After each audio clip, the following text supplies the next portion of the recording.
name is Z and I go by they them pronouns. Today I'm going to be talking to you about my favorite books of 2019. That was such a weird intro, I'm so sorry. But I'm going to be going from my least favorite favorites to my favorites. All these are favorites. All of these got 5 stars. Yes. And yeah, the first book I have is a book of short stories, and that is What It Means When a Man Falls from the Sky by Leslie Neka Arima. I know in my one video I kept saying her last name so wrong, and then I watched an interview with her, and I'm sorry. Arima, is that how you say her last name? I'm sorry. I love her so much. Anyways, this is a book of short stories, like I said, and they're all by her, and they're all like Nigerian influenced because she is Nigerian. And I gave this whole collection 5 stars, even though there were like 1 or 2 in there that like weren't 5 stars. But literally every story, even the ones that weren't like 5 stars, is amazing. Like the way that she writes it's so like interesting, and it's like, it's not creepy, but it just makes you feel like in this like almost like magical kind of world, even if it is like the real world. Like, it's just like, I don't know how to explain it. It's so like up close to each character while also being like distanced like away from them and like showing you the whole world. It's so hard to explain, but that's the best that I can explain it. And I will literally read whatever she puts out next because of her writing style, and all of her stories were so freaking interesting, and she's working on a novel, and I'm so excited for her. I want to make a whole video of this, like detailing like each story and like how I feel about them, but my favorites were definitely What It Means When a Man Falls from the Sky. Amazing. And Windfalls, holy fuck. And then Who Will Greet You at Home, which is the first one that I read. And I will link some of her stories down below, probably those 3, because she did post them, like she does have them published in like publications, you know what I mean? And yeah, love. The next book that I have is also not a novel. It is a graphic memoir, and it's Spinning by Tilly Walden. This is the first of any Tilly Walden work that I've read, and I'm so excited to read more by her. This is like I said, it's a graphic memoir about her, Tilly, like growing up being like a figure skater, like in like a figure skating league or whatever, and coming to terms with her being like queer, and it's amazing. The drawings in here are so good, so good. And the whole like purple and yellow aesthetic is amazing. Well, the whole book is like purple, but it's amazing. Like, oh my god. Just the way that she draws conveys the the exact emotions you were meant to feel, and I love it. I just love how like through her drawings you know what you feel it. like look at this. Like this just, like, you can tell the emotion on this page from these panels, and just the use of color in this book. Look at this sunlight. Amazing. I'm so glad I got this. I'm definitely gonna read more by her this year. The next book that I have is The Lovely Bones by Alice Sebold. I go more into this in my October wrap-up, which I will link in the cards. But amazing. Literally, whoa. So, if you don't know what this is about this girl named Susie Salmon who gets murdered. And then it's basically just her dealing with being dead, and then her family grieving, and that's what the whole book's about, and it's amazing. The way that Alice talks about grief in this book is so amazing, and it's so real, and I relate so much because I deal with grief. Yeah. Don't know, my dad's dead, so like big thing for me. And this book deals with grief so well, and like each character that like is in her family, Susie's family, you can see how their grief, like their like journey of grief, like the development, and it's so wonderful. And I think this dad in the book is my favorite dad, my favorite novel dad in any work that I've ever read. I'm not saying fictional because that goes to Greg Universe from Steven Universe, but I love the dad in this.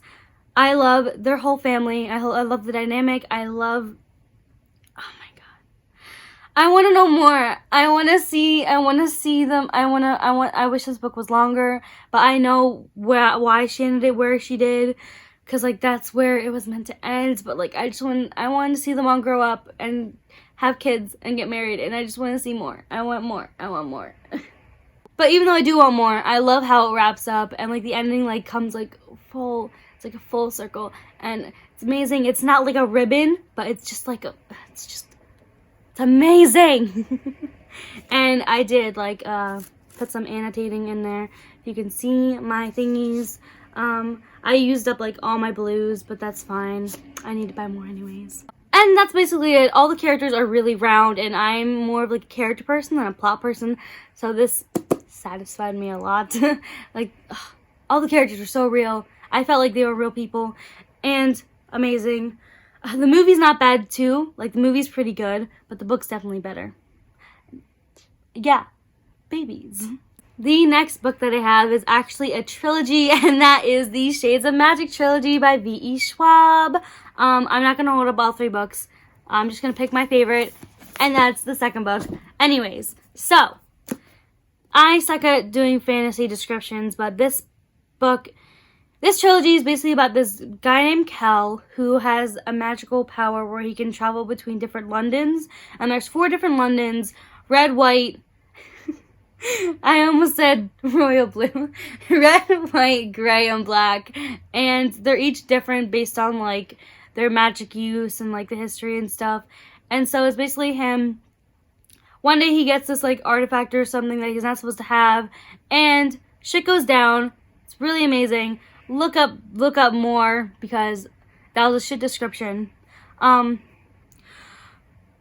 literally in my notes that I have, I just have all these hearts because I love these characters. I love this book, love this series so much. Second book is obviously my favorite. Just everything in the second book is perfect. I have a whole video dedicated to the series, so if you want to know my like more in-depth thoughts, you can go to that. I'll link it in the cards. It's a pretty long video though. It's like 30 minutes long. Basically just me fangirling. I rate the books, the second one, then the first one, then the third one. But they're all amazing. I gave them all 5 stars, and they're all equally 5 stars, but this one is just amazing. So, pros of this book. There's no cons. I have no cons for this series whatsoever. And I love the world in this book. I love it so much. It's so intricate. V.E. Schwab just knows. She just knows how to like create worlds, and this is my first V.E. Schwab books like that I've read, but like I already know she's one of my favorite authors because the way that she does things, the world she makes, they're so real. Like you feel like they're real, and the characters, you feel like they're real, and I love all the characters so much. They're all my babies. I love them.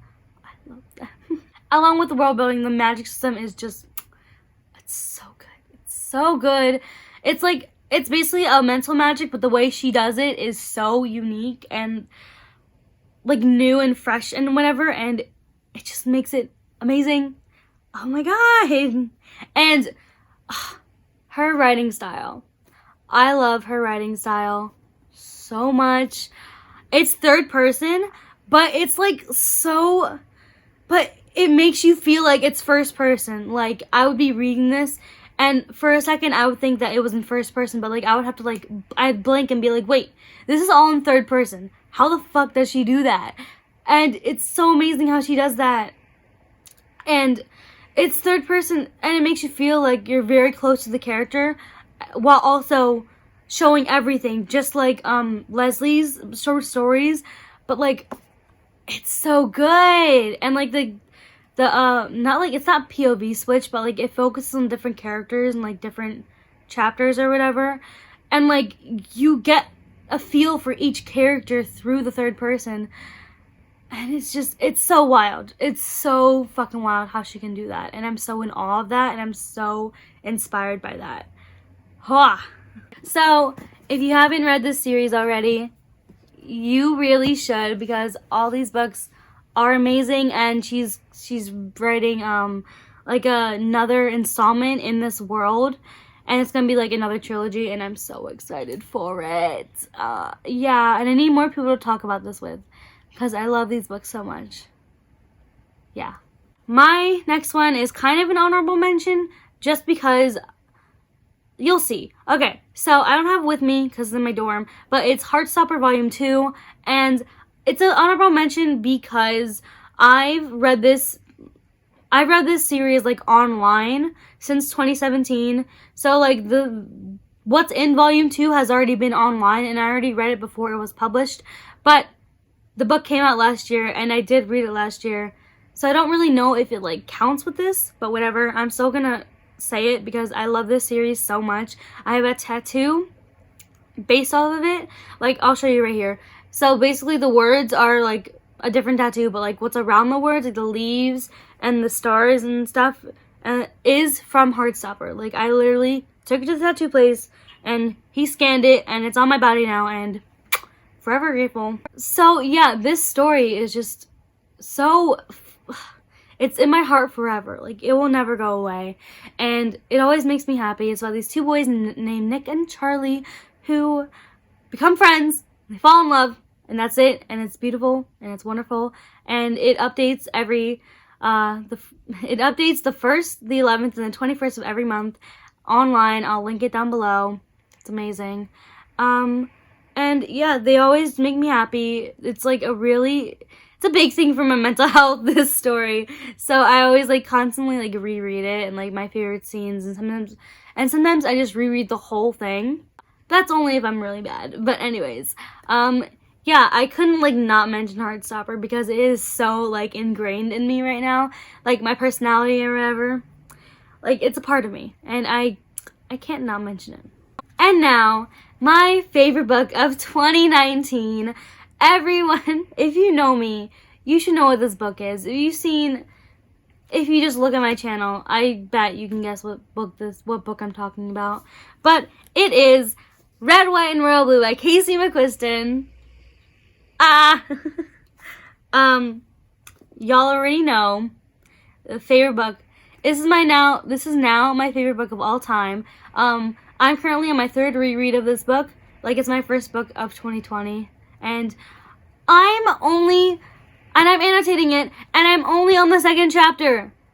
And I already used all these freaking post-it sticky thingies, and I love this book so much. I made a whole video of why I love this book specifically, so I'll just like do a rundown. So I'll link in the cards though. But if you don't know what this book's about, it's about the son of the first female president of the United States falling in love with the Prince of Wales, and it's beautiful, and it's like rivals to friends to lovers, and it's literally it's just peak amazing, and it's so funny. And yeah, I'm like, I say this every time I mention this book, but I would be happy if I could just reread this book for the rest of my life, because this is like all I need in a book. This is all I need. This is all I want. Just want cute queer romance with a happy ending.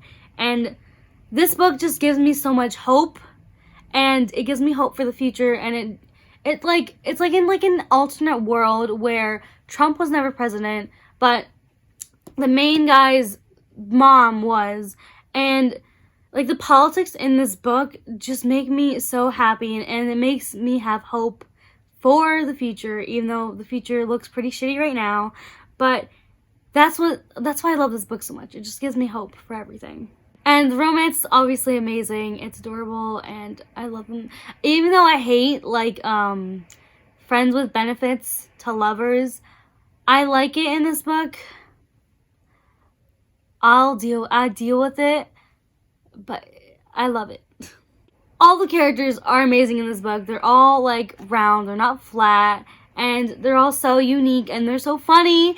And Casey McQuiston, they also do this thing where their writing is all in third person, but it makes you feel like it's first person, and I'm still so shook by that. Like, what the fuck? How do people do that? Like, really, I have to, like, shock myself out of it to realize it's not in first person, because it makes me feel like it's in first person. Whoa. And, yeah, I love this book so much. This is my second copy of it. I have 3 copies of the book, because I love it so much. And, yeah, that's the end of this video. If you want to see more, go to my channel. Maybe subscribe if you want. I posted my least favorite books of the year, so if you want to check out that, you can. And give this video a thumbs up if you agree. And if you do agree, comment down below of what books you like, so we can chat about it. Or hit my social medias, which will be in the description box down below as well. And yeah, that's it. I hope to see you soon.